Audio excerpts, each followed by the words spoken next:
ഒരു അധ്യാപകൻ പറഞ്ഞ ഒരു അനുഭവം ഞാൻ നിങ്ങളോട് പങ്കുവെക്കുകയാണ്. ഒരു കുട്ടി എല്ലാ ദിവസവും അവൻ്റെ ഉപ്പയെ കാണാൻ ആഗ്രഹിക്കും. കാരണം ഉപ്പയോട് സംസാരിക്കാനുള്ള അതിയായ ആഗ്രഹം കൊണ്ടാണ്. പക്ഷേ സമയമില്ല, ഉപ്പ തിരക്ക് പിടിച്ച ഓട്ടമാണ് എപ്പോഴും. ഒരു ദിവസം ജോലിക്ക് പോകുന്ന ഉപ്പയുടെ കൈ പിടിച്ച് അവൻ വീട്ടിൻ്റെ ഉള്ളിലേക്ക് വലിച്ചു. ഉപ്പ ചോദിച്ചു, എന്താ മകനെ എന്ന് ചോദിച്ചു. മകൻ പറഞ്ഞു, ഉപ്പാക്ക് ഒരു ദിവസം എത്ര വരുമാനമുണ്ട്?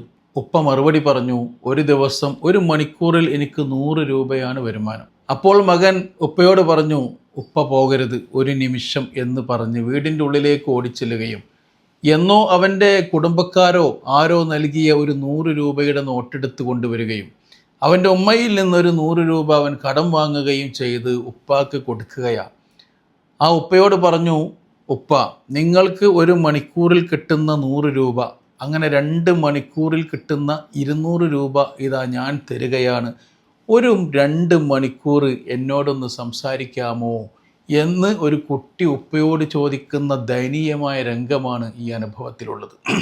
ഇതുണ്ടായ സംഭവമാണ്. പ്രിയപ്പെട്ട സഹോദരന്മാരെ, നമ്മുടെ വീട്ടിലൊക്കെ മക്കളുടെ മനസ്സിൽ ഇതുണ്ടായേക്കാം, പക്ഷേ അവർ അത് പുറത്ത് പറയുന്നില്ല എന്ന് മാത്രം. ഹബീബുന റസൂലുള്ളാഹി സ്വല്ലല്ലാഹു അലൈഹി വസല്ലം തങ്ങൾ പഠിപ്പിച്ചു, ലൈസ മിന്ന മൻ ലം യർഹം സ്വഗീറന. മക്കളോട് കാരുണ്യം കാണിക്കാത്ത ആൾ അവൻ നമ്മിൽ പെട്ടവനല്ല എന്നാണ് ലോകത്തിൻ്റെ നേതാവ് നമ്മെ അറിയിക്കുന്നത്. ഈ ഹദീസ് നമ്മുടെ ഉള്ളിൽ വേണം.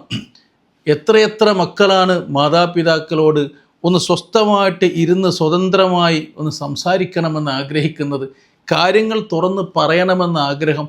ചില പെൺകുട്ടികൾക്കൊക്കെ വിങ്ങുന്ന നീറുന്ന പ്രശ്നങ്ങളുണ്ടാകാം ഉള്ളിൽ. അത് പിതാവിനോടോ മാതാവിനോടോ പറയണമെന്ന് ആഗ്രഹിക്കുന്നുണ്ട്, പക്ഷെ സമയം അവർക്ക് കിട്ടുന്നില്ല, മാതാപിതാക്കൾക്ക് സമയമില്ല, ജോലി തിരക്കാണ്. ആയതുകൊണ്ട് നമ്മൾ മക്കളോട് സമയം ചെലവഴിക്കാൻ നമ്മളൊക്കെ സമയമുണ്ടാക്കണം. മക്കളുമായിട്ട് നല്ല രീതിയിൽ സംസാരിക്കാനും സ്നേഹിക്കാനും തലോടാനും നമ്മൾ സമയം കണ്ടെത്തണം.